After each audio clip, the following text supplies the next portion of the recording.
Hi guys, Keith Zuckerberg Farms. It is now the first weekend of December, and we're in winter farming season. It's one of my favorite times of the year to grow, and I just want to show you why. So we're going to head out in the field, show you what my routine is, and go and walk around the farm. So let me show you.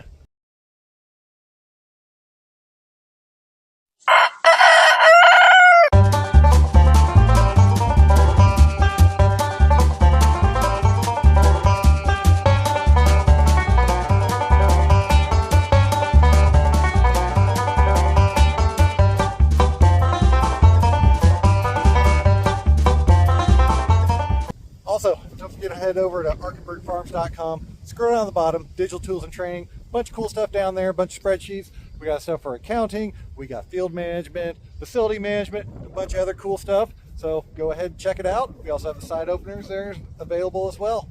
So what I really love about winter farming is you don't do much. You already had everything planted. You had your fall season planned out.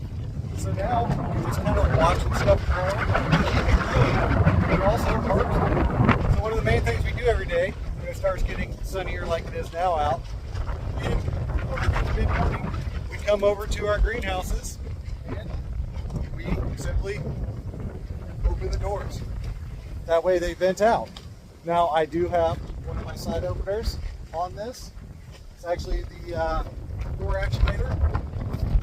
Or vent actuator, which I do not currently have up yet. I just haven't gotten down to it. Makes it real easy. It would automatically open, but since I'm out here, I don't have to. And if you see behind me over here, this other greenhouse does not even have a door on it yet.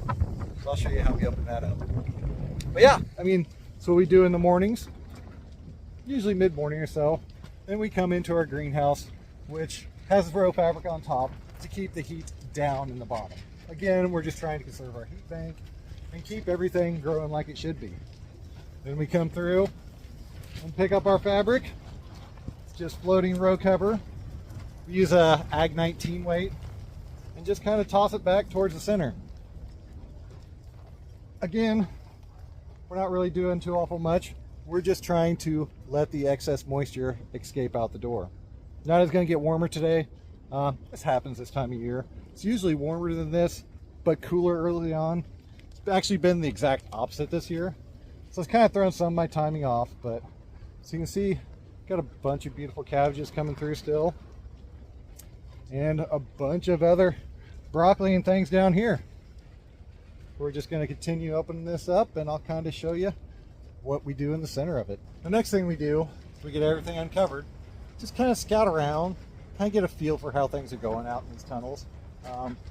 First of all, we look for any insect pressure. We can start to see we got some little holes forming there. And there's some little dots of worm poop. Nothing major. I see a little here and there. I did find a cabbage looper in here, little tiny green worms. So it's just something to kind of keep an eye on. This is cauliflower. I don't even know if it's ever going to make it or head out this time of year to begin with. So I'm not really too concerned. Now, all the cabbages I have behind me, I don't want cabbage loopers in those because they like to bore into them, and then customers really don't like it when they find them. So just kind of keep an eye on it. Same thing with the broccoli. Really don't like seeing them in the broccoli because they go up underneath it and then they build their little cocoon and people find those and they're never really happy about it. But no, I mean, all in all, at least the insect pressure in this tunnel is pretty good. Lettuces, you have to watch a little bit more. We'll move over there. I'll explain why. This lettuce greenhouse, notice I don't have a door. What I actually have is just a piece of plastic hanging on it. Some wiggle wire, which I've just been securing at the bottom because it's been fairly warm outside. Break it free, and then I gather it up. Basically just hook the clamps to this little extra piece up here. It's really hard to do with one hand, so I'm going to get this rolled up. Just simple as that. Just roll it up, clip a little bit of it, clip it to this extra little piece of poly I have here. Good to go into the tunnel. Real quick, close it at night too. I just pull it down. Just run 6-8 inches of wiggle wire, run all the way through. So we'll go through and get this uncovered. Because again, this time of year, we're trying to get the moisture out of these tunnels, which I'll get to here in a little bit as well. Because you have major disease pressure in your lettuce. We'll get this uncovered and I'll be right back. So here's what I was telling you about with the row fabric. I just take it and fold it towards the center walk path, simply because this time of year, I'm a one-person farm. So in order to take all this and hang it back from the hangers up here, which I did a video on a couple weeks ago, is a lot of work and effort when I'm just gonna have to pull it all back over at night.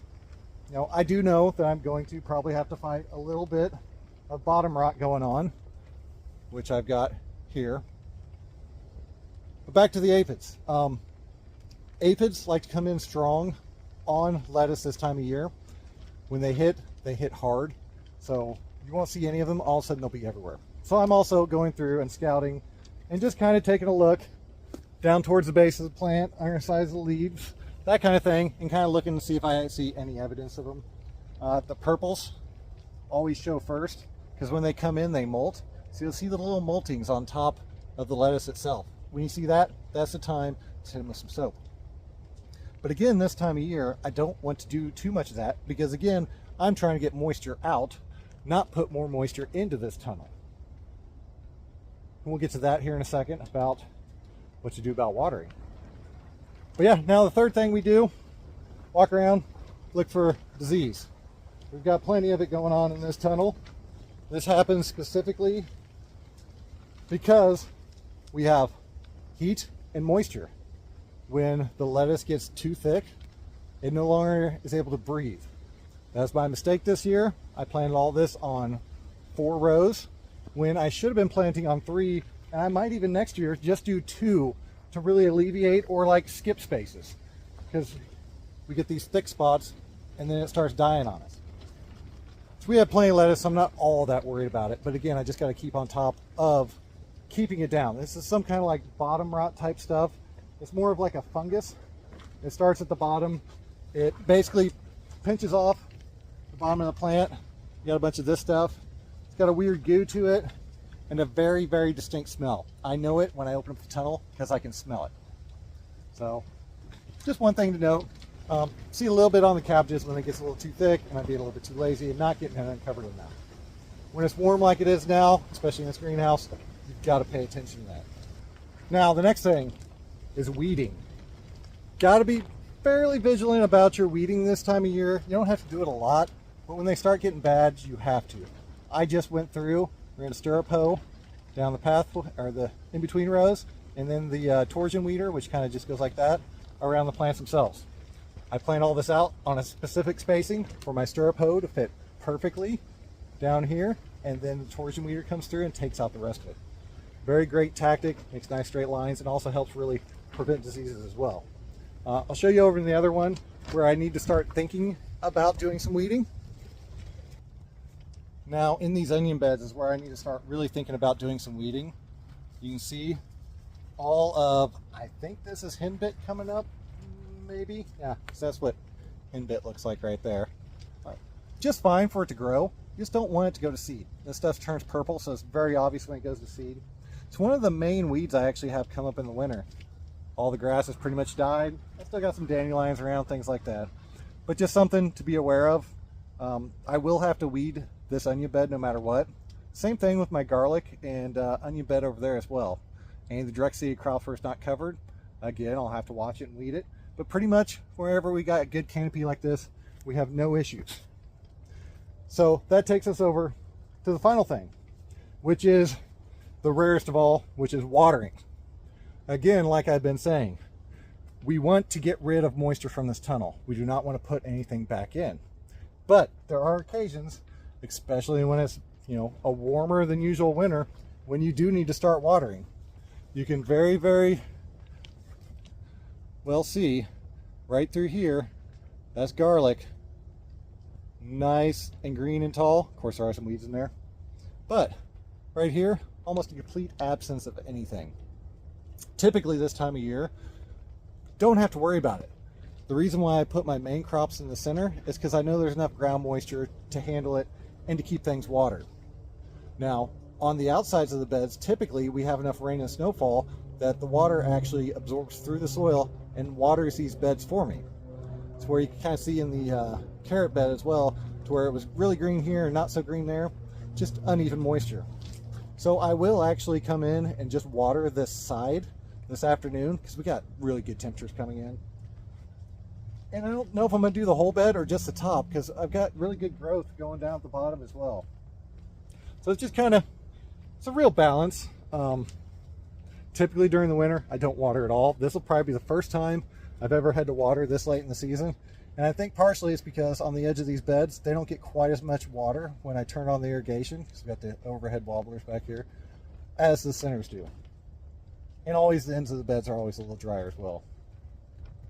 So that just leads us to our final step, which is simply keeping up on our online marketing. So email, Facebook ads, that kind of stuff to promote what we're doing right now is a seasonal type box. Seems to be a really, really good draw right now.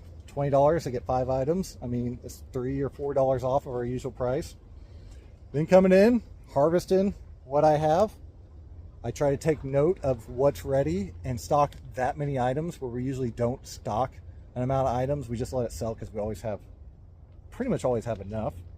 So I gotta be a little bit more careful about that so we don't sell more than is ready.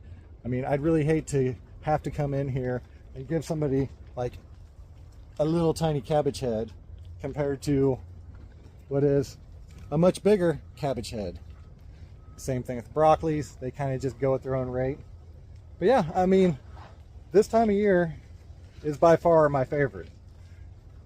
Biggest downfall, less light, less time to do stuff, but you don't need to do as much stuff. You've got this all set up. You're just running sales, pack house, and basically opening the doors and closing them this time of year. Also allows you to work on other projects and, you know, get other stuff really rolling on your farm. Pick it up, clean it up, because I've got junk. Well, there we are. I got junk everywhere. This whole farm scattered right now. It's a hot season, a little short on labor, so, you know, it happens. And just work on other projects, which you've been seeing a lot of lately. I've been posting stuff about painting and working on some cabinetry stuff. I'll be doing those here in a couple weeks. So just building other stuff. Also working on a raspberry trellis as well. Cut a bunch of hedge poles, so I'll show you that here in the next couple weeks as well. Also this time of year, I start to basically produce content a little bit more irregular. I try to keep it typically weekly during the main growing season. But once we're out in this type of season, it really just looks like this week and next week, and usually the week after. So I mean, there's not honestly too much to talk about. So as always, be sure put comments down below. I love hearing how other people do their operations, different areas of the country, different situations, and basically how they keep their farm running in the winter. One thing for sure, I'm going to get the door actuator back up because I'm getting tired of opening this one and try to figure out a way to do the other one. But, you know, winter projects. So, as always, hope you all like what we saw today. If you did, don't forget to like and subscribe. Thank y'all. Have a good day.